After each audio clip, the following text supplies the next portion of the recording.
Yeah, so it's my great pleasure to be here at the workshop. Thanks a lot, organizers, for the invitation.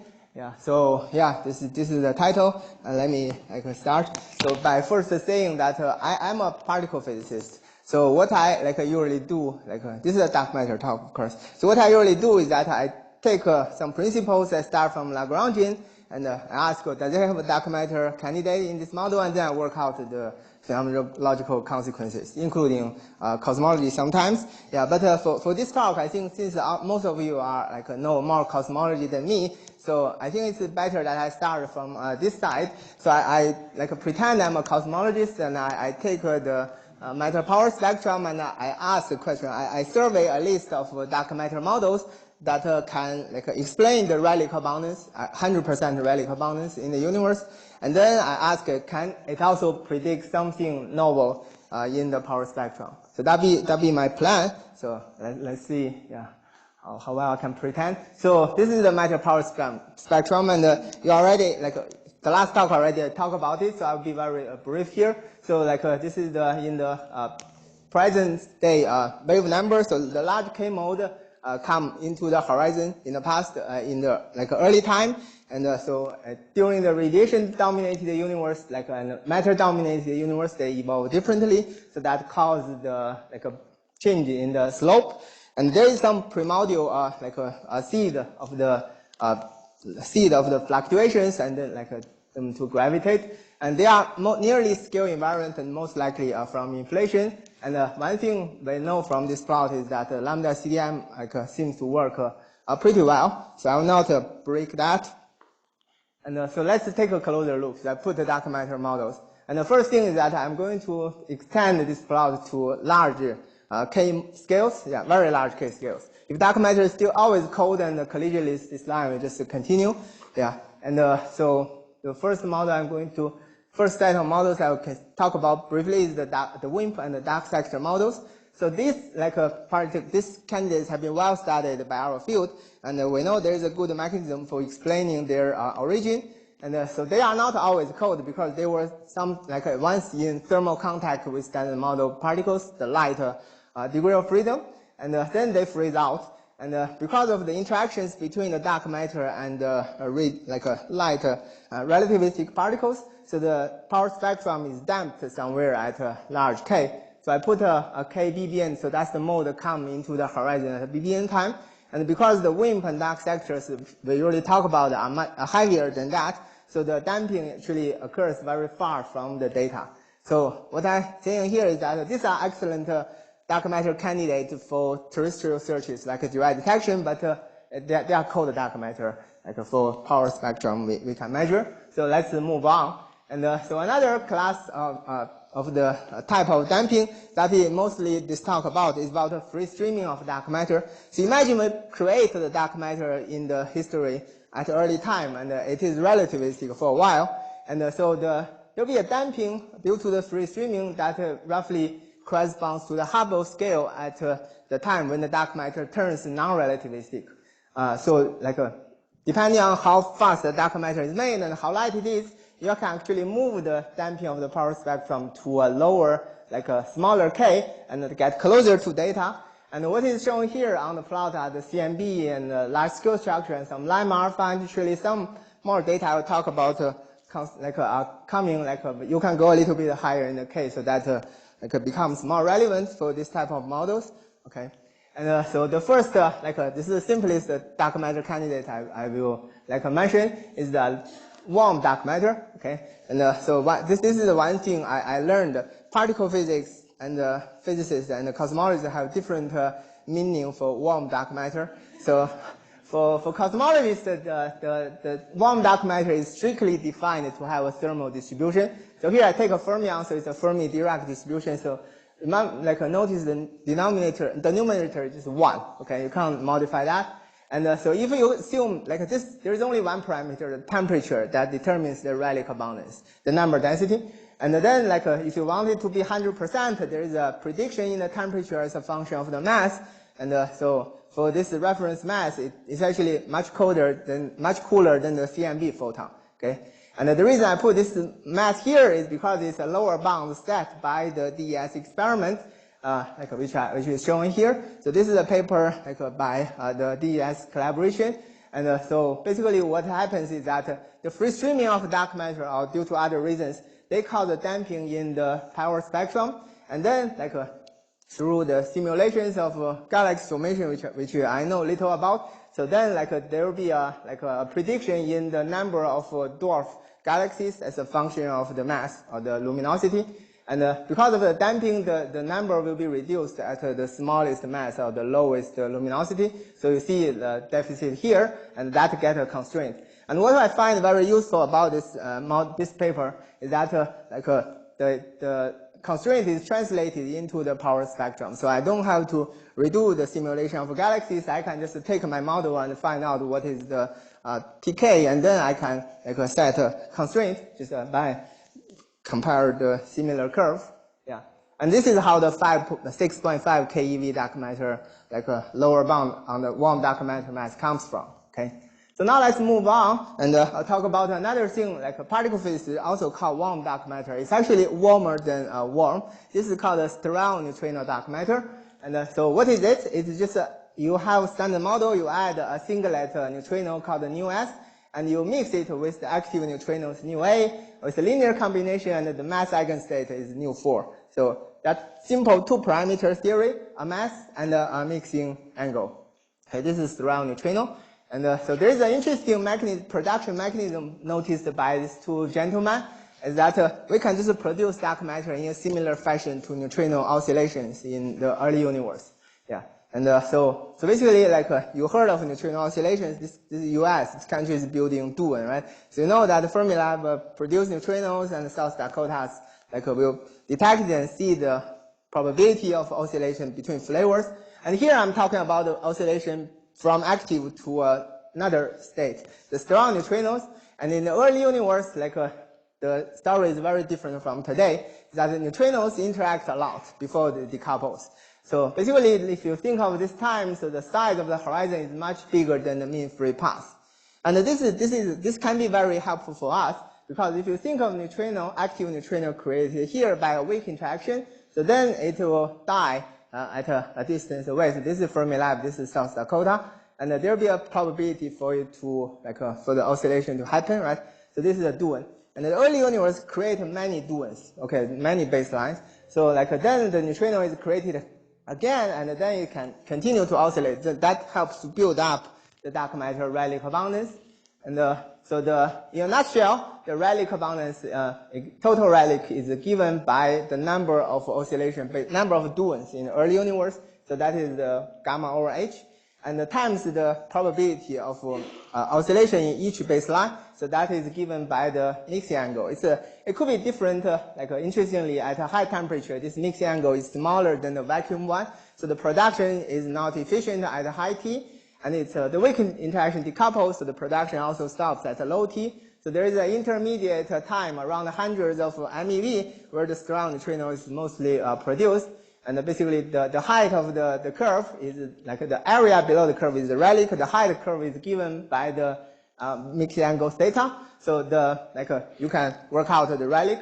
And but if you look at the phase space, so this is roughly speaking how the phase space looks like. So the dark matter is coming from neutrino oscillation. So the temperature is roughly equal to the neutrino temperature. And notice that it's about a factor of 8, hotter, warmer than the warm dark matter at 6.5 keV. And the coefficient here is not 1, so it's not the warm dark matter I mentioned earlier. And because this temperature is hotter, actually the sterile neutrino produced this Dodson-Weierstrass mechanism, the lower bound is much stronger. It's 50 keV from the DES constraint. And so this is an interesting production mechanism, right? And but the problem is this model is ruled out, very well ruled out. So the Rayleigh curve is explained on this blue, black straight line. And this is a two-parameter of the theory, right? Mass and mixing.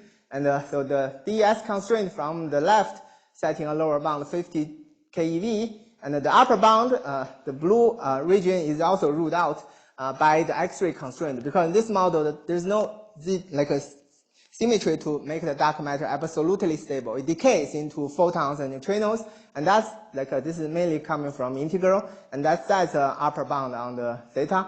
So you can only live here, but then you produce not enough dark matter. So that is like ruled out. And another thing that's also ruled out, which is a variation of the minimal model, is that the people played with adding a lepton number asymmetry between neutrinos and antineutrinos. It's called the Schiff-Fuller mechanism. And so through this asymmetry, you modify the dispersion relation, so you can modify the oscillation probability, create some resonances. So you don't have to live on this line, which is the Dodson-Weierstrass line, but you can go lower theta, so you can live between these two lines. And but again, with the DES result, the constraint, this also ruled out. The lower bound on the mass is coming from here. The upper bound on the angle is from here. So unless you live in this teeny tiny region, you are ruled out. So everything is ruled out. Is there anything that's working for sterile neutrinos? And here is the solution idea I had a few years ago, right? So remember that the relic is proportional to the number of baselines times the mixed angle. And the mixed angle is constrained by the X-rays. So the idea is that if you can have some new physics of neutrinos that increase the number of baselines, but the new physics is also neutral so that it doesn't give you any X-ray decays, so then that could work. And if you look at the neutrino in the early universe, who it can interact with, so you don't want to interact with photons, and the neutrinos coupled to this charged particles, they are non-standard interactions. They're constrained experimentally to be weaker than the weak interaction. The largest room, like the hope, a room to for new physics to work, is to have the neutrino self interactions. So basically, the idea is that even if the neutrino, as the universe expands, the weak interaction decouples, but neutrino could still be in thermal equilibrium with themselves for a longer time, and that keeps the collisional oscillation to happen for a longer period. That explains the relic. Okay. And here is how well we can do. So this is the Dodson-Weierstrass line, and we can open up the parameter space. There's a floor on the mixed angle, so we can live everywhere in this white region. We can find a way to explain the relic through the oscillation mechanism. And here the dark matter mass can go to about a MeV scale. And what really happens is that I introduce a new particle phi talk to neutrinos. So there's a phi mass and a lambda. So you take any point in this plot, okay, the dark matter mass and the mixing, you can find that the relic can be explained on by orange curve in the other parameter space. Okay, and if you move around in this plot, the orange curve would sweep across this plane, and for a smaller mixed angle, this curve would move up. You need stronger couplings, and so eventually you run into some experimental constraints because this is a new force on neutrinos. It's not arbitrarily strong. So I will not go to details, but we had this Snow-Matz paper that summarized a lot of constraints. It's flavor dependent to the neutrinos. So that explains the floor. Yeah. And one thing you may notice or shout at me is that I didn't put any lower bound on the dark matter mass here. So where is the DES constraint? So I didn't know the answer until I met Vera. And so I was fortunate to work with this group of wonderful people. And so this is where the lower bound is. So including the dwarf galaxy number counting, we were able to set a lower bound on the mass, which is 37 keV. So things are narrowed down to this triangle window. So sterile neutrino can successfully live here, and this is the target, right? So we have a multiple probe of this region in the near future. So the cosmology is coming from here. So the terrestrial, setting the floor is coming from down, and so hopefully we will be have a chance to fully probe this parameter space. So that be the story for sterile neutrinos. And now let me march on. Come back to this roadmap, and so let me ask this question. So I was all talking about the constraints from here in the moderately large K. So let's talk about large scales. So can I do something like this here? Make a modification of PK in this this region? And the answer is clearly not acceptable. I know little statistics, but by eye I know this is ruled out. Yeah. So this is if you make the dark matter very hot, like neutrinos, then you get something like this. Yeah, but like what I know that could be possible is that if only a fraction of dark matter is hot, so then I can make this like close to the CDM depending on how small the fraction is, right? So this is like a possibility. And of course, you can ask why is this relevant, right? So there is some experimental opportunities. Like I read this SNOMAS paper. So like this is a easy plot, the measurement of the power spectrum. The current constraint, like the existing constraint, the SDSS, is large scale structure is this cyan like points. And so this red, very small error bars, and go to higher K is the like projected future probes of the power spectrum. So I think one thing I learned is that you can probe higher K, you have to go to like a bigger redshift so that the evolution is still linear, so you have a good control of the error bars. Yeah. So there is at least if this happens, we will be able to tell like if the small deviations is there or not. Yeah. And so now come back to the theory side. So I'm come this side. I'm a particle physicist, right? So now you like I tell you this could happen, but you could still ask me why is this like reasonable, right? Is there any sound reasons that have a model that predict this will happen? A fraction of dark matter is hot. And now let's come back to the like model that explains the warm dark matter. I just present the model. I didn't explain how it was made. So the literally warm dark matter, right? So like to make it, so let's imagine that the following. So if it freezes out relativistically like neutrinos, we know neutrino has a Fermi-Dirac distribution. Then like the dark matter do the same. It would be like a warm dark matter, but its problem is the relic. If you just do this, the relic would be too big. Right? It's overproduced by a factor of several hundred. Yeah. And so the way out is that we need, after overproduction, what we can do is that we don't want to touch the dark matter, but we want to reduce the relic. So the way is that we could heat up the photons, or maybe slow down the cooling of the CMB photons, so that it takes more expansion for the the photon to cool to today's value, and then that will cause actual suppression in the dark matter relic. So we need this factor to be 1/650. And so a textbook example for this is that we know that there is a temperature dependence in G star. So if heavy particles get non-relativistic, they will surrender their entropy to light particles. And this is how we make neutrinos cooler than the photons, right? But for this to work, it looks very big, G star. And for myself, it's hard to imagine so many particles in a model. So I'll not take the approach. But instead, I'll tell a different story. So in this case, I don't need 1,000 of particles. I just need one particle. And the idea is that if I have another particle that already decouples early, and when the temperature falls below the mass, it does not immediately pass on the entropy to light particles. It's stable. It holds. It's long-lived. It holds on to its number density for a longer time, and it could even come into matter domination of the universe, and then it decays to standard model particles. So this is a more efficient way of producing entropy and do the dilution. And if you work out the parametrical dependence, so the relic will work out if the lifetime is a second, then the diluter Y is 1,000,000 times heavier than the dark matter. So that would work. Yeah. And yeah, good. So this ratio is something that you should take caution. So that the diluter is so much heavier than the dark matter. So here I assume it all decays to standard model. But if a small fraction of it decays to the dark matter, so then you get a hot component, right? So that's very natural.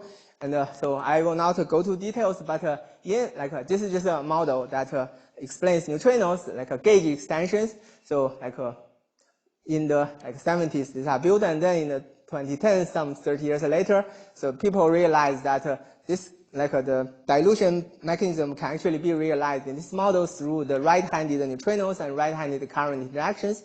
But there's one thing I noticed that this paper is well cited, but one thing is missed is that the diluter, so here is the N2, second heaviest light neutrinos, can decay into dark matter. And actually, the branching ratio, if it's just a gauge interaction, it's like a fixed to be predicted to be more than 10%. The question is it like a lot? Is it okay? So this is a typical power spectrum. So the dark matter is the same particle X. It got a warm component, but it got a secondary component, right? And yeah, so no time, but I want to tell you something that's very remarkable. So let's go through this simple exercise. So imagine 2 times. So in the early universe, one is that right after the diluter decays, so the dark matter carries energy, that's the diluter mass. And the second is that when the dark matter turns non-relativistic, asks for some expansion, so the corresponding temperature when the dark matter is non-relativistic is this combination of stuff. Yeah. And if you look at the Rayleigh density again, so here I use sudden decay, so the lifetime is turned into the temperature. You find that it's exactly the same parametric dependence. So what it means is that if you fix the Rayleigh, so this temperature is predicted to be 0.3 eV, and a coincidence is that matter radiation equality also happens at the same time. So then study the power spectrum. So you will know that this is equality, and when you go to early times, smaller scales, you should start to see some damping because some of the dark matter are not doing the job of dark matter, right? And this starting point is pinned to here by the explanation of the Rayleigh abundance, okay? And so the SDSS will give a strong constraint, and so here we did the exercise and find the upper bound is 1 EV. So I'll skip on the explication of the model. And we did actually several models and find that the upper bound is consistently 1% around the parameter space of the dark matter and the diluter mass. And I think this is a useful thing that should be applied to different models. And more excitingly, the future experiment will scrutinize sub-percent level deviations. So yeah, so that's it. I will not read the summary, but basically I think there are many things I could learn from cosmology and so on the nature of dark matter. So stop. Yeah.